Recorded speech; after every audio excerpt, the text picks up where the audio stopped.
Hey guys, it is Ryan. I'm not sure if you know this about me, but I'm a bit of a fun fanatic when I can. I like to work, but I like fun too. It's a thing. And now the truth is out there. I can tell you about my favorite place to have fun. Chumba Casino. They have hundreds of social casino style games to choose from with new games released each week. You can play for free anytime, anywhere. And each day brings a new chance to collect daily bonuses. So join me in the fun. Sign up now at ChumbaCasino.com. No purchase necessary. VGW. Void where prohibited by law. See terms and conditions. 18+.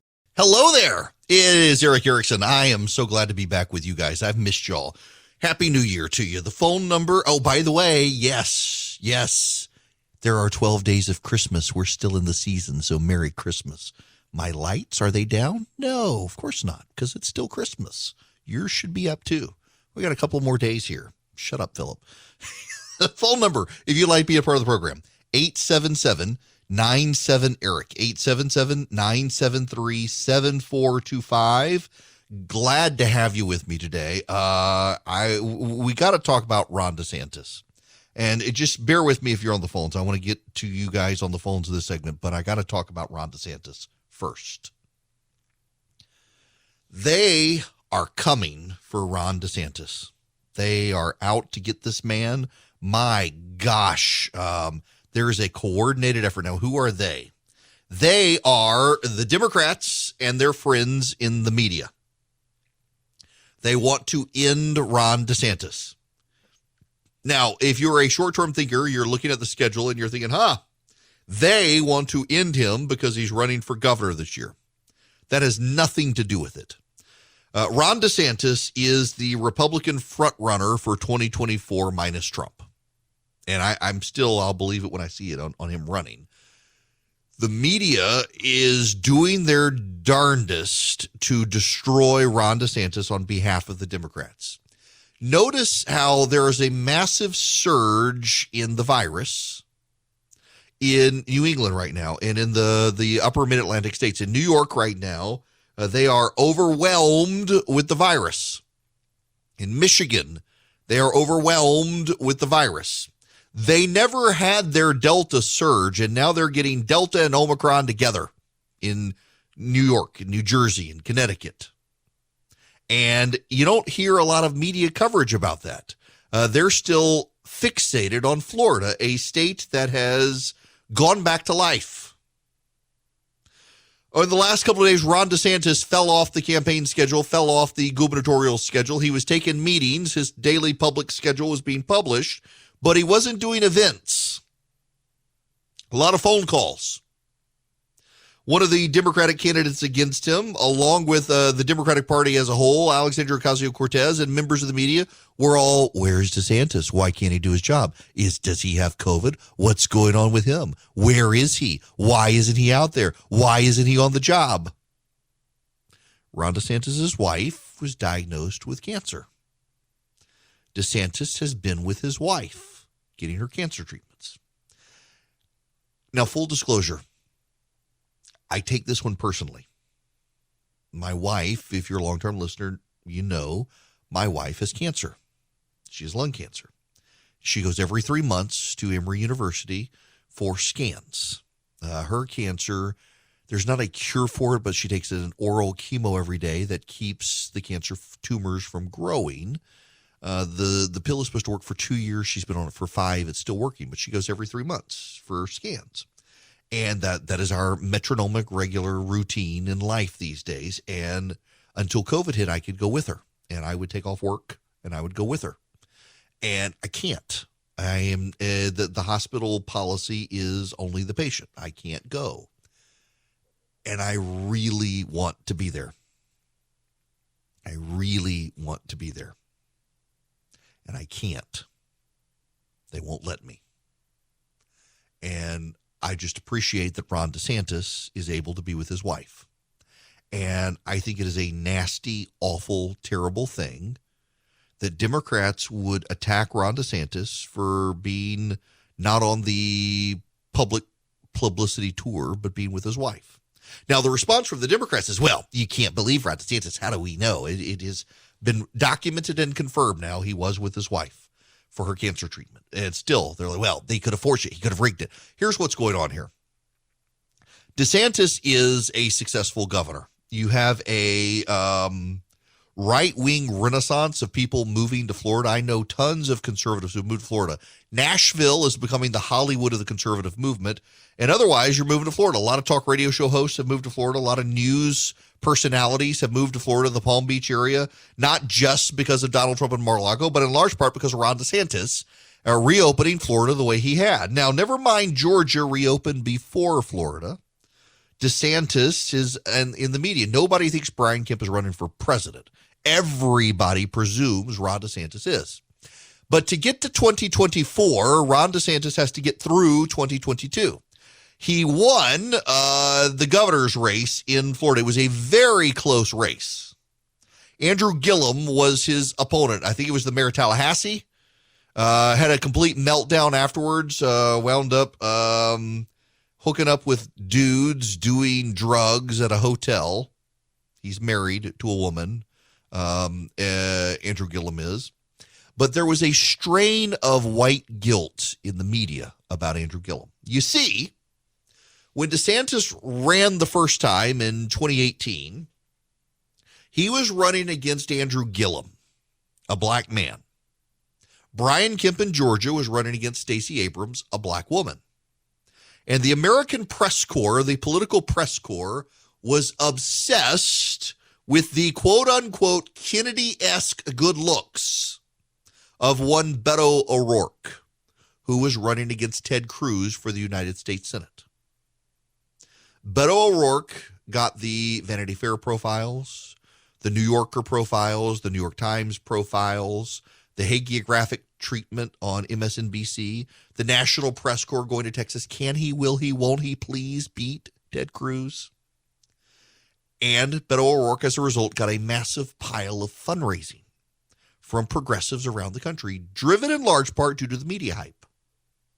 And he failed to beat Ted Cruz. Came close, but failed. I remember the night of the election. People in Cruz's campaign were in panic mode for a little while. But Beto O'Rourke failed. Meanwhile, Andrew Gillum came closer than even Abrams. And the media never focused on Andrew Gillum, never talked about Andrew Gillum, the black man in Florida. They focused on the white guy in Texas. And so there was a bit of white guilt. And so some of the negative coverage about DeSantis comes as these members of the national political press at MSNBC and the like attempt to absolve themselves of their sins of not covering and giving Andrew Gillum his due. Maybe the man would not have turned into a meth head having gay sex in a hotel in Florida had the media actually helped him across the finish line, but they didn't. And his life went down the drain afterwards, and so the media feels bad.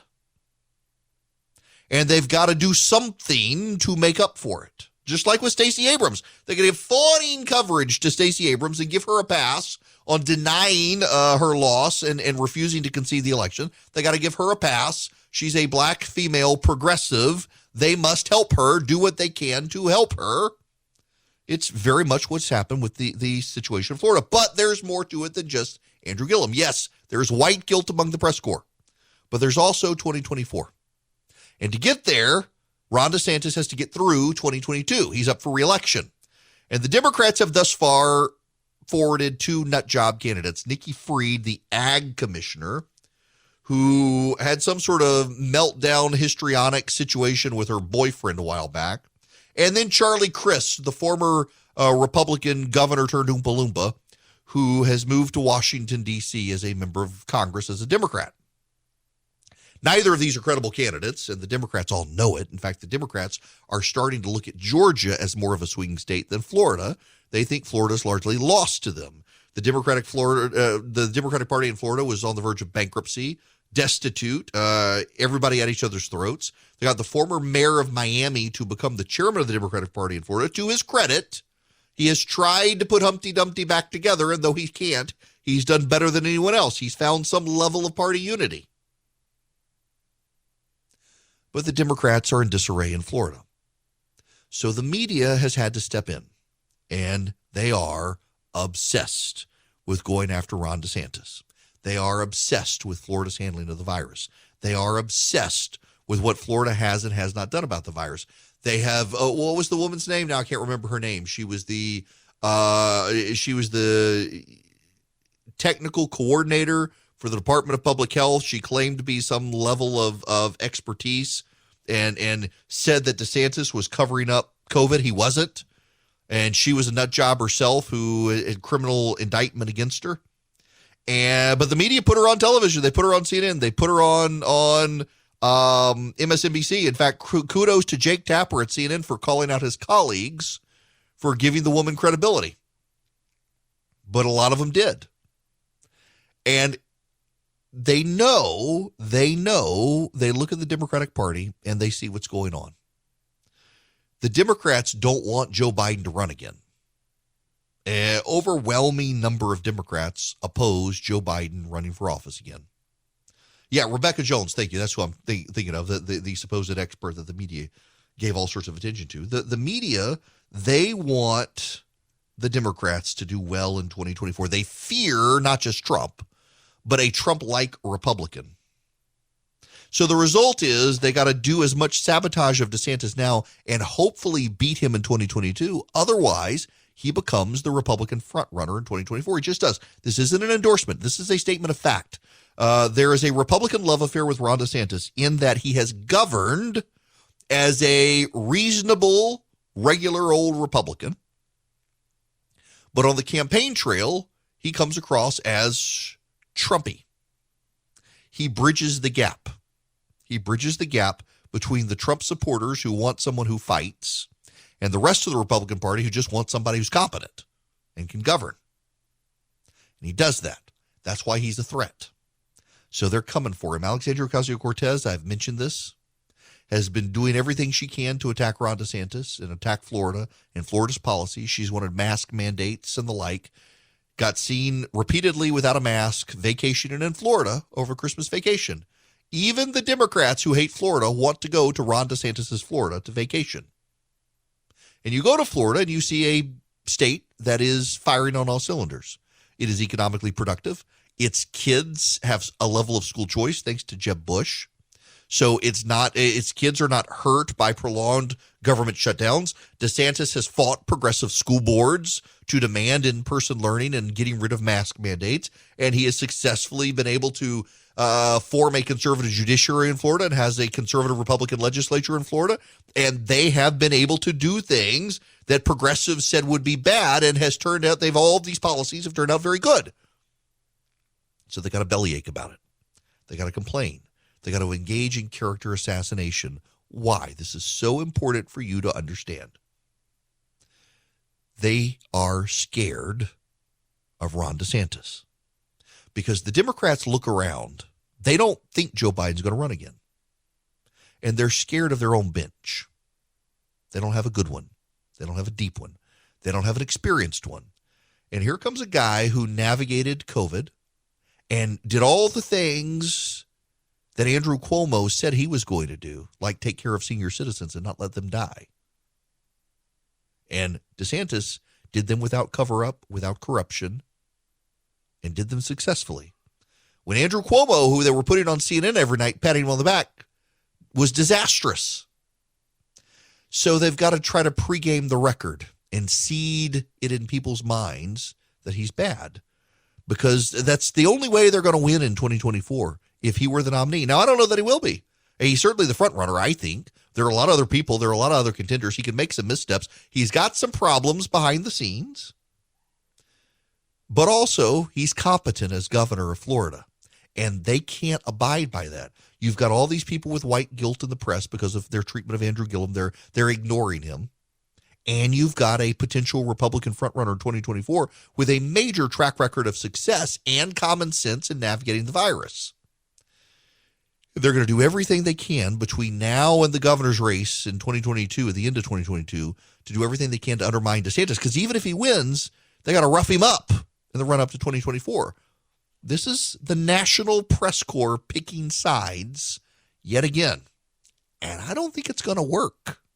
Hello there. It is Eric Erickson here. The phone number is 877-97-ERIC, 877-973-7425. I would like a moment to talk about a passing. No, not Betty White. Although that was sad. Harry Reid, Senator Harry Reid, is dead. McLaren International Airport in Las Vegas got renamed for Harry Reid. The guy it was originally named for apparently was not a good person, and bipartisan agreement he wasn't a good person. So they've renamed it for Harry Reid, who is now dead. I think he had pancreatic cancer. I just listen to me here on this for a moment. I actually wanted to interview Harry Reid. Was doing, and I've got friends who want me to resurrect it, a podcast where I interviewed politicians and people in politics about things other than politics. He actually had a very fascinating background. Born in Searchlight, Nevada, became a boxer. He was in charge for a time of the Las Vegas Gambling Commission, or the Nevada Gambling Commission, and stood up to the mob. They tried to kill him. And I wanted to talk to him about that because I found it very fascinating. It was a very fascinating story that I don't think a lot of people appreciate. And I at least try to be mindful these days at a time of hyper-partisanship that I should at least try to find a way to find common ground with people on the other side. And sometimes it's absolutely impossible. But being able to relate to people and nuance, I'm reminded more and more of something Tim Keller told me. He said that the reason he engages with people with whom he disagrees on theology is that we're all created in the image of God. Therefore, we can all learn something from everyone else. We may not always agree. We may oftentimes agree to disagree, but we should be able to learn something from other people. So I really wanted to interview the guy, and I came very close. His chief of staff was willing, but ultimately he was at the end of his tenure in the Senate, and he declined the interview. And then his health deteriorated pretty rapidly. But here's the other thing about Harry Reid. I don't think we would have Donald Trump, but for Harry Reid. I don't think we would. In 2012, Harry Reid flat out lied about Mitt Romney and Mitt Romney's taxes and stirred up animus against Mitt Romney. And Mitt Romney is a very nice guy. Didn't really fight on it, was not aggressive. And a lot of people decided that this regular attack and sabotage on Mitt Romney caused him to lose to Barack Obama, and therefore the Republicans needed somebody who would be a fighter, who would trash talk, who would fight back, and Harry Reid had a lot to do with that. Harry Reid had a lot to do with the degrading culture of the Senate. The media loves to blame Mitch McConnell, but Harry Reid had a lot to do with it. Harry Reid got rid of the filibuster for judges. Harry Reid deserves all of the credit in the world for Amy Coney Barrett, Neil Gorsuch, and Brett Kavanaugh being on the Supreme Court. Harry Reid, frankly, deserves a lot of the credit for emboldening Mitch McConnell to say, nope, we will not even consider Merrick Garland. Won't even give him a hearing. Had Harry Reid not blown up the filibuster for judges, Republicans would have never blown up the filibuster for the Supreme Court. Now, you Democrats can say otherwise, but the proof is in the pudding. The proof is in the history. The Republicans had the opportunity in the 2000s with George Bush as president to blow up the filibuster. George Bush encouraged them to blow up the filibuster for judges, and they refused. And many of these very same Republicans who refused to do it then were still in the Senate after Harry Reid blew up the filibuster, and they went along and finished it off with the Supreme Court. It's why behind the scenes now, there are a lot of Democrats in the Senate who they may in public say they're willing to get rid of the filibuster, but in private do not want it to happen because they remember what happened after Harry Reid did it. Much of the political landscape we have today and political invective and rhetoric we have in politics is because of Harry Reid's tenure in the Senate. And the media would say that if it was a Republican, but they will never say it about a Democrat because they always give fawning profiles of Democrats. We should remember this history. He was a fascinating creature of politics. And I don't think we would have Donald Trump, and we sure as heck wouldn't have these Supreme Court justices, but for Harry Reid. Hi there. How are you? It's Eric Erickson. Glad to be back with you. I hope you had a great vacation. Some of you still on vacation. My office is technically closed today, and they're reopened tomorrow. But I was ready to come back to work. I'm very blessed. I get a job that I adore. With listeners who I love and love to hang out with you guys. And I really do want to do more in-person events this year if we can, given everybody's whatever hang-ups and like about the virus. I got a group of listeners up in Rome. I've got a Georgia that I got to get up to. And I got to get to Dayton, Ohio, and to Tulsa, Oklahoma. And now we're picking up a station in Las Vegas, so I have an excuse to go back. But nonetheless, I digress. We got to get into other stuff. One thing you do need to know, I don't believe in New Year's resolutions. I don't like New Year's resolutions. I don't believe in New Year's resolutions. I think if you're going to resolve to do something, just do it. But I am more committed to being regular with the recipes because I've gotten angry emails from you guys that I'm not sending enough. So I will do my best to keep you humored and send them. Philip and Charlie will have to remind me, but nonetheless, I'll get them done because I've been experimenting with a chicken taco recipe that is pretty phenomenal. So I will make sure to send these out. Now, I must move on. The New York Times has allowed Stead Herndon, a hagiographer of Stacey Abrams, to write a supposedly objective profile of Stacey Abrams. You can tell he's a hagiography of her because of his take. Let me read you the headline. Again, I'm not making this up. This is the actual headline in the New York Times. Left and center left both claims Stacey Abrams. Who's right? Here's the subtitle. Ms. Abrams, the Georgia Democrat running for governor, has admirers in both wings of her party, and Republicans eager to defeat her. Her carefully calibrated strategy faces a test in 2022. To left-leaning Democrats, Stacey Abrams, who is making her second run for Georgia governor, is a superstar, a nationally recognized voting rights champion, a symbol of her state's changing demographics, and a political visionary who registered and mobilized tens of thousands of new voters, the kind of grassroots organizing that progressives have long preached. I don't think anyone could call Stacey Abrams a moderate, said Amy Allison, the founder of She the People, a progressive advocacy group for women of color. Moderates would beg to differ. They see Ms. Abrams as an ally for rejecting left-wing policies that center-left Democrats have spurred, like Medicare for All, the Green New Deal to combat climate change, and defunding of law enforcement in response to police violence. I don't know that anybody in the party can say she's one of us, said Matt Bennett, a founder of Third Way, the center-left group. We can't pretend she's a moderate, but the progressives can't say she's a progressive and not a moderate. We're both kind of right. What? Okay, by the way, Stacey Abrams does want Medicare for all. And she also does want to defund the police. She said both things. Why do we say she didn't? Why does the New York Times say she doesn't support these policies? When she also supports non-citizens having the right to vote in this country. She said that as well. She's wanted to prolong shutdowns over the pandemic, and they don't want to give her the courtesy of listening to her. This is the thing that the media likes to do to Democrats. They never want to give the Democrats the courtesy of believing what they say. She is who she says she is. Stacey Abrams says she's a progressive. She makes no bones about it. In 2018, I interviewed Stacey Abrams. I interviewed everyone running for governor in Georgia.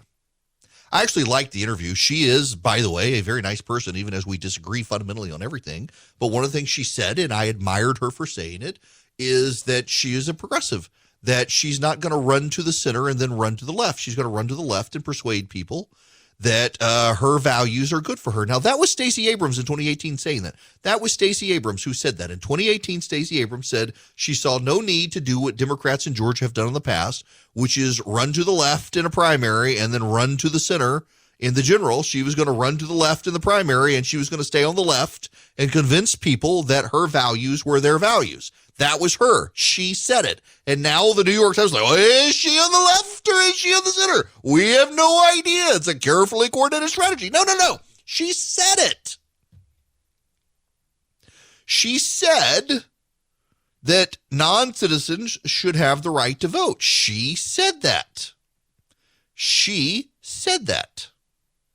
She said that she supports gun confiscation. She said she supports packing the Supreme Court. She said she opposes photo ID for voters. She says she wants a federal takeover of elections. She said all of these things. She said she supports aggressive abortion rights. How can the New York Times say she has a hard-to-name ideology? This is the New York Times. And again, this again goes back to the whole idea of the white guilt in the press corps. Now, this writer of the New York Times is not white. But the editors at the New York Times, they all perceive that they got to make right the wrongs they did in 2018 by focusing on Beto O'Rourke instead of Andrew Gillum and Stacey Abrams. So you're about to see this fawning press over Stacey Abrams in the national media. They're going to pretend she's not a progressive, and they're going to try to rewrite history. What I find so notable is Cody Hall. Cody Hall is a friend of mine. He was the comms director for Brian Kemp, and then he's moved over to the campaign, if I understand it right now. But he was the person who pointed this out, that the New York Times says she has a hard-to-name ideology, and yet she supports gun confiscation, wants to raise taxes, Puerto Rico and D.C. statehood, supports illegal aliens voting, supports packing the Supreme Court, supports federal takeovers of election, opposes voter ID, and on and on. She's a poster child of the far left. He pointed that out. And the aide to a Democratic senator in Washington replied and said, "That's racist. That's racist." Now, I read you Cody Hall's tweet. Hard to name ideology. And then has the little emoji for the check mark. Supports gun confiscation, wants to raise taxes, PR and D.C. statehood, illegals voting, supports packing SCOTUS, wants Fed takeover elections, oppose voter ID. I could go on. Stacey Abrams, poster child of the far left. That's his entire tweet. And he's attacked as being a racist for pointing out her record. Pointing out her record is racist. And pointing out her record apparently means a hard-to-name ideology. Why? Why are they actually doing this? It is partly guilt over 2018, but it also, like with DeSantis and attacks on DeSantis, this is about 2024. It's about 2024. They really need a bench. They don't have a bench. Joe Biden is old. Joe Biden is old. Joe Biden is old. Joe Biden's not all there. Let's just be real honest about this. Joe Biden has to be led around. Now, he's in charge, don't get me wrong. Ron Klain, the chief of staff, isn't calling the shots. Joe Biden is calling the shots. It's just Joe Biden only has about 3 hours of the day when he's awake and coherent to call those shots. Ron Klain is running this, and Joe Biden is running the White House like he's still in the Senate. In the Senate, you talk to senators. Longtime senators will tell you that old school senators like Joe Biden was allow the chief of staff to reign supreme. And the chief of staff arranges all the deck chairs on the Titanic and brings to the captain of the ship the decisions on how fast they want to sink. But the decision has already been made to sink by the chief of staff. It's just here are your options.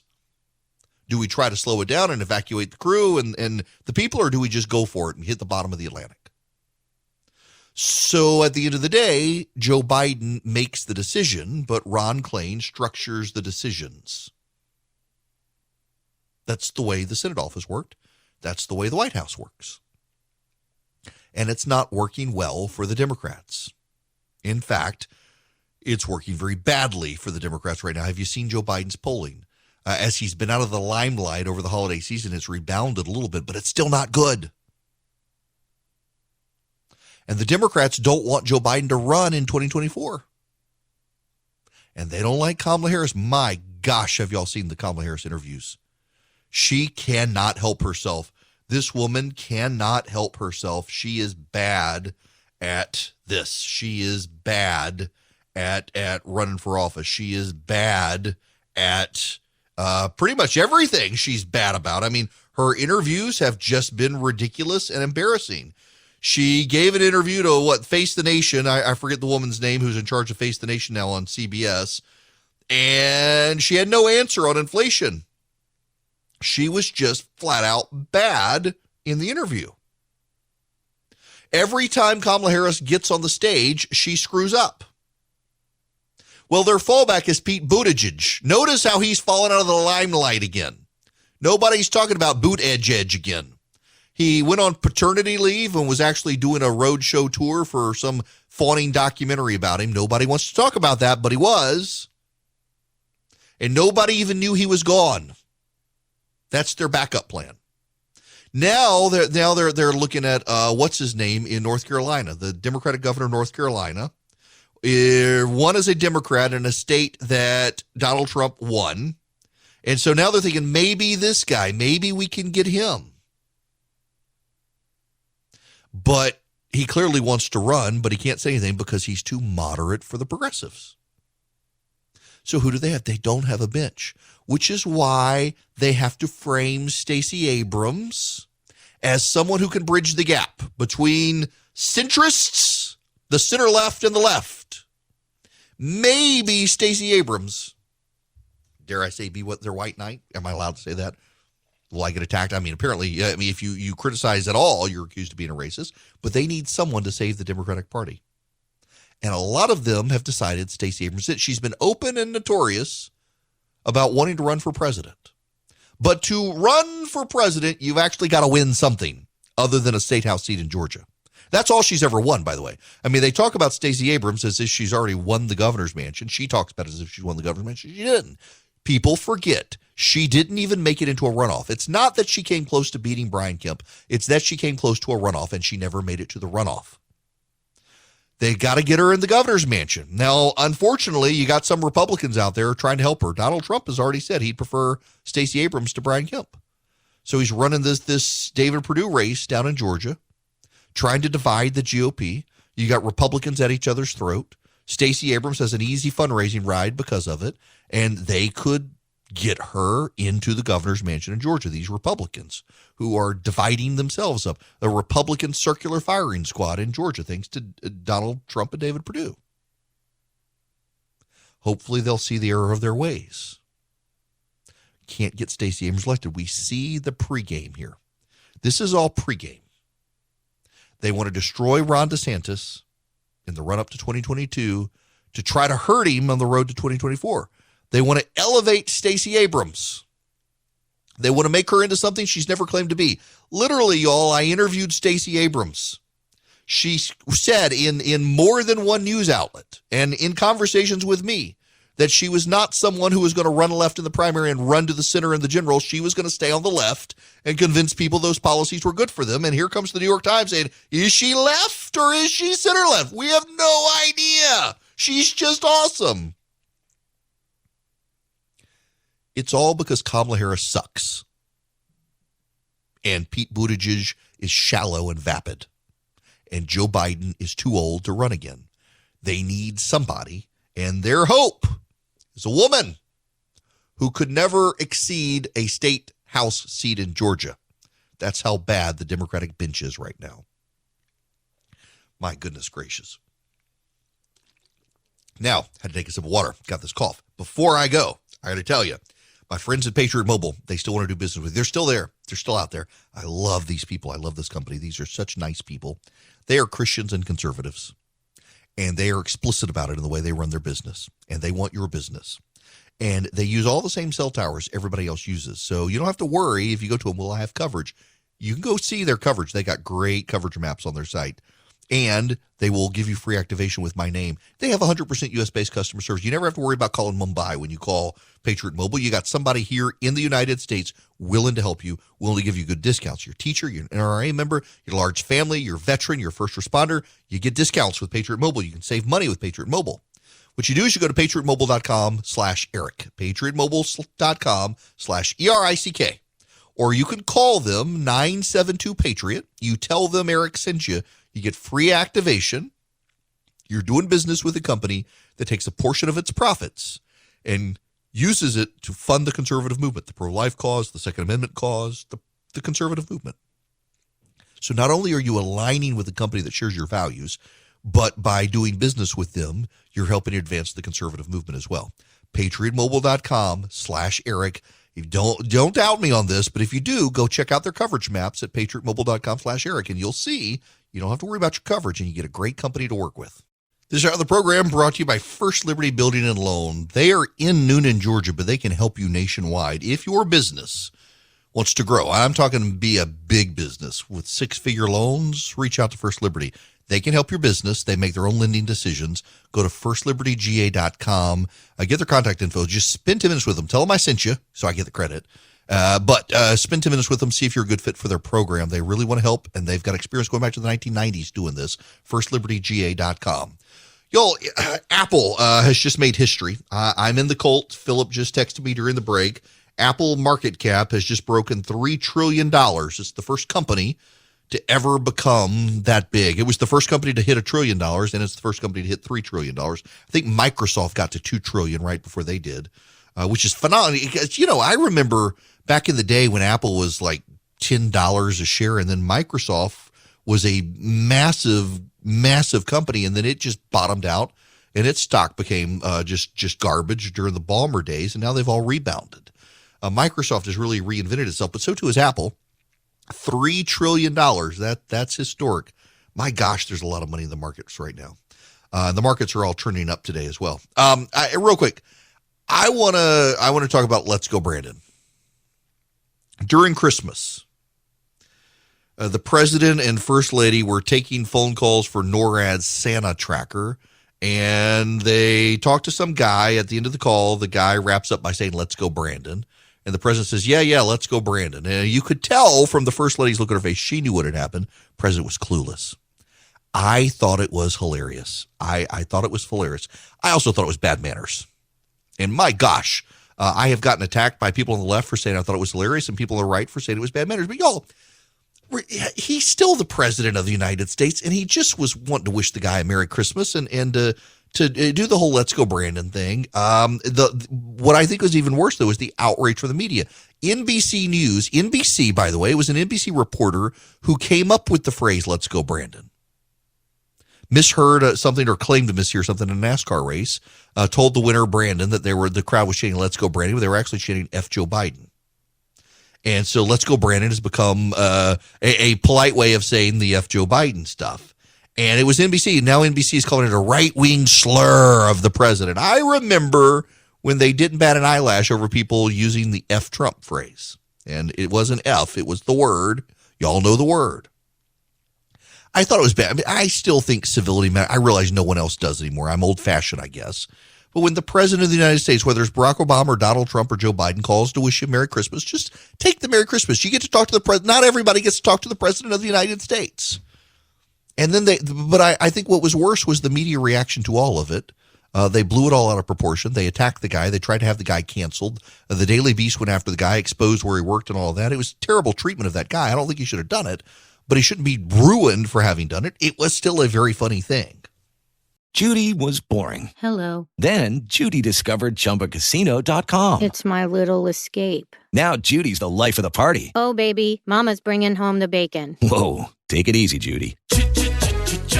The Chumba life is for everybody. So go to ChumbaCasino.com and play over 100 casino-style games. Join today and play for free for your chance to redeem some serious prizes. ChumbaCasino.com. No purchase necessary. Void where prohibited by law. 18+ terms and conditions apply. See website for details.